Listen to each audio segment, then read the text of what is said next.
ప్రియమైన సహోదరి సహోదరులారా, మీకో శుభవార్త.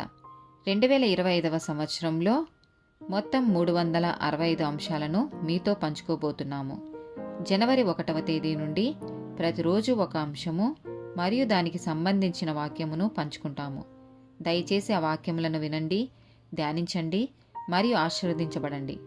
దయచేసి సబ్స్క్రైబ్ చేయండి మరియు మీ స్నేహితులతో పంచుకోండి. ధన్యవాదాలు.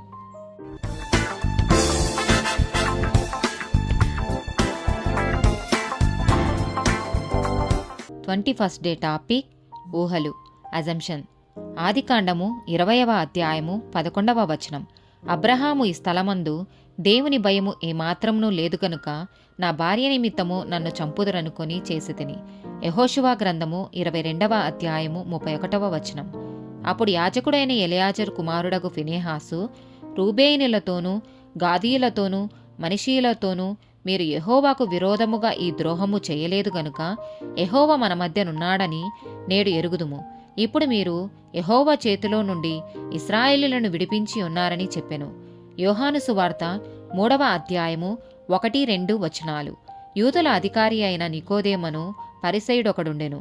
అతడు రాత్రియందు ఆయన యొద్దకు వచ్చి, బోధకుడా, నీవు దేవుని యొద్ద నుండి వచ్చిన బోధకుడవని మేమెరుగుదుము.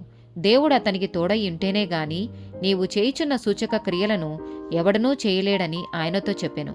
అపోస్తల కార్యములు 9వ అధ్యాయము 13-14 వచనాలు. అందుకు అననీయ, ప్రభువా, ఈ మనుష్యుడు యెరూషలేములో నీ పరిశుద్ధులకు కీడు చేసి ఉన్నాడని అతని గూర్చి అనేకుల వలన వింటిని. ఇక్కడను నీ నామమును బట్టి ప్రార్థన చేయు వారందరినీ బంధించుటకు అతడు ప్రధాన యాజకుల వలన అధికారము పొంది ఉన్నాడని ఉత్తరమిచ్చెను.